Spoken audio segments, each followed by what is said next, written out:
Assalamualaikum warahmatullahi wabarakatuh. Selamat sahabat, apa kabar? Semoga kita semua selalu mendapatkan taufik dan hidayah dari Allah Subhanahu wa taala. Masih bersama dengan saya Syifa dalam suluk motivasi dari Song Santri Inayatullah. Sahabat, setiap musolli pasti sudah mengetahui dan bahkan hafal bacaan tasyahud. Nah, sekarang waktunya kita untuk mendalami makna bacaan tasyahud. Ada 4 bagian. Bagian pertama menunjukkan 5 hak Allah. Bagian yang kedua menunjukkan salam sejahtera, kasih sayang, dan juga keberkahan untuk Nabi Muhammad SAW. Bagian ketiga menunjukkan ucapan salam untuk kita dan juga hamba-hamba yang soleh. Dan bagian yang keempat adalah ucapan syahadat, kesaksian kemahaesaan Allah dan juga kerasulan Nabi Muhammad SAW. Sahabat, pada bagian pertama kita akan dikasih tahu 5 hak Allah, yaitu kehormatan, keberkahan, sholawat, kebaikan, dan juga kesucian. Kita akan hidup ceria, akan hidup berbahagia, akan hidup bergairah ketika kita mendapatkan penghormatan. Sebaliknya, kita akan hidup suram ketika kita dalam kehinaan. Kehormatan yang dinisbahkan kepada selain Allah adalah kehormatan pinjaman. Dan itu bisa hilang dan juga berpindah tangan. Kemudian yang selanjutnya adalah keberkahan, yaitu ziyadah, penambahan, di mana kehormatan milik Allah Subhanahu wa taala adalah kehormatan yang diberkahi. Dan kehormatan yang diberkahi pasti akan terus bertambah dan tidak berkurang. Dan juga di dalam bacaan tasyahud ada kata sholawat yang dinisbahkan kepada Allah Subhanahu wa taala yang artinya sebagai rahmat milik Allah Subhanahu wa taala. Setiap makhluk di alam semesta ini pasti mendapatkan rahmat Allah Subhanahu wa taala dan tidak ada satupun yang luput dari karunia ilahi ini. Kemudian hak yang selanjutnya adalah kebaikan. Kebaikan yang akan membawa kesenangan lahir dan juga batin. Kebaikan yang dimiliki manusia hanya kesenangan yang juga dibarengi dengan kesusahan. Dan kemudian ada kesucian atau toharoh yang sejatinya kesucian ini hanya milik Allah Subhanahu wa taala. Kesucian atau toharoh bisa juga diartikan sebagai sesuatu yang berkembang.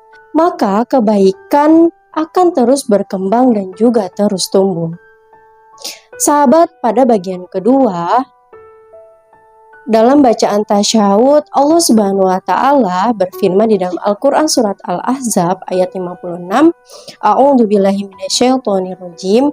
Innallaha wa malaikatahu yusholluna 'alan nabi ya ayyuhalladzina amanu shallu 'alaihi wa sallimu taslima. Shadaqallahul azim. Sesungguhnya Allah dan para malaikatnya bersolawat atas Nabi. Hai orang yang beriman, bersolawatlah atas Nabi dan juga ucapkan salam kehormatan. Sahabat, Nabi Muhammad SAW dapat hadir dimanapun karena beliau tidak terbatas oleh ruang dan juga waktu.